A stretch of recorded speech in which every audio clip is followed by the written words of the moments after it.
পৃথিবীর ইতিহাসে সবচেয়ে জঘন্যতম সংখ্যালঘু নির্যাতন সবচেয়ে খুল্লম খোলা ভাবে যে জায়গায় হয় তার নাম ভারত। এত খুল্লম খোলা, এত জঘন্য ভাবে সংখ্যালঘুদের উপর নির্যাতন পৃথিবীর অন্য কোনো জায়গায় হয় না। অভিশপ্ত ইসরায়েলিরা যে ফিলিস্তিনে যেটা করছে সেটাকে তো সংখ্যালঘু নির্যাতন বলা চলে না, সেটা তো আগ্রাসন, দখলদারিত্ব। কিন্তু একটা দেশে বিভিন্ন ধর্মের মানুষ বসবাস করে, সেখানে সংখ্যায় কেউ কম হলে তাদের প্রতি নির্যাতন, নিপীড়নের যে নজির ভারত রেখেছে, এটা পৃথিবীর কোন দেশ এত জঘন্যভাবে আর রাখে নাই। প্রথম কথা হলো, ভারতের মাজলুম অসহায় মুসলমান, নির্যাতিত মুসলমানদের পাশে আমাদের সামর্থ্য অনুযায়ী দাঁড়ানোটা ফরজ। যতটুকু সামর্থ্য আছে ততটুকু, কিন্তু দাঁড়াতে হবে আমাকে, যতটুকু যেভাবে সম্ভব ততটুকু সেভাবে আমাদেরকে দাঁড়ানোর চেষ্টা করতে হবে। আমরা যদি মনে করি আমরা তো ভালো আছি, তো এটা হবে আমাদের সবচেয়ে বড় ভুল। কখনো কোনো মাজলুম মানুষের কষ্ট দেখে আমি তো ভালো আছি এই চিন্তা যারা করে, এক সময় তারাও সেই কষ্টে পতিত হয়। অতএব আমাদের ইমানি যে চেতনা, আমাদের যে মানবিক মূল্যবোধ, সেটার তাগাদায়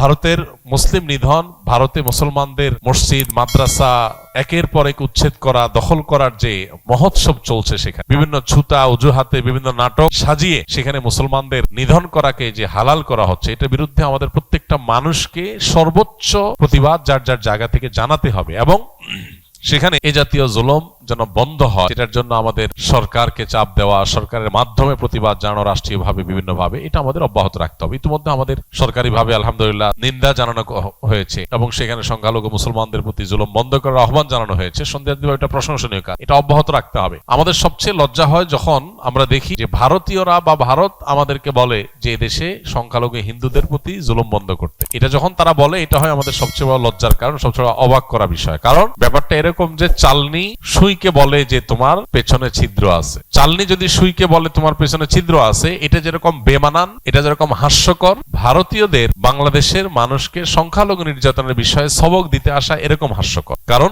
তারা যেটা করছে এটা পৃথিবীর কোন সভ্য সমাজে, কোন রাষ্ট্রে সেটা করছে না। অতএব তাদের এগুলোর বিরুদ্ধে আমাদের প্রত্যেকটা মানুষকে ঐক্যবদ্ধ থাকতে হবে। ভারতীয়দের এই সমস্ত অপকর্মকে যারা বৈধ মনে করে, যৌক্তিক মনে করে, তারা হলো এই দেশের তথাকথিত এক শ্রেণীর মানবাধিকার কর্মী, যারা মানবাধিকারের নামে পতিতাবৃত্তি করার অধিকার চায়। তারা মানুষের বাঁচার অধিকার এতটা চায় না। যারা মানবাধিকারের নামে একজন মানুষের সৃষ্টিগত যে পরিচয়, সেটাকে তারা পরিবর্তন করার অধিকার চায়। কিন্তু পৃথিবীর বহু প্রান্তে বহু মাজলুম মানুষ বিনা দোষে প্রতিনিয়ত নিহত হচ্ছে, খুন হচ্ছে, তাদের ব্যাপারে তাদের কোনো মাথা ব্যথা নেই। এই মানুষগুলাই এই ভারতে যে মুসলিম নিধন চলছে সে ব্যাপারে দেখবেন মুখে কুলুপ দিয়ে বসে আছে। অন্যান্য বিষয়ে তারা দেখবেন খুব সরব। কোন মুসলমান যদি কোনো ভুল করে সেটা নিয়ে তাদের সবাইকে দেখবেন সরব হয়ে গেছে, কিন্তু মুসলমানদের নিধন চলছে এরপরে তারা সবচাইতে চুপ। আল্লাহ তাআলা আমাদেরকে কপটদের চেনার তৌফিক দান করুন এবং আমাদের কর্তব্যটুকু আমাদেরকে পালন করার তৌফিক দান করুন। যার যতটুকু সাধ্য আছে তার ততটুকু সাধ্য দিয়ে অন্যায়ের বিরুদ্ধে প্রতিরোধ, প্রতিবাদ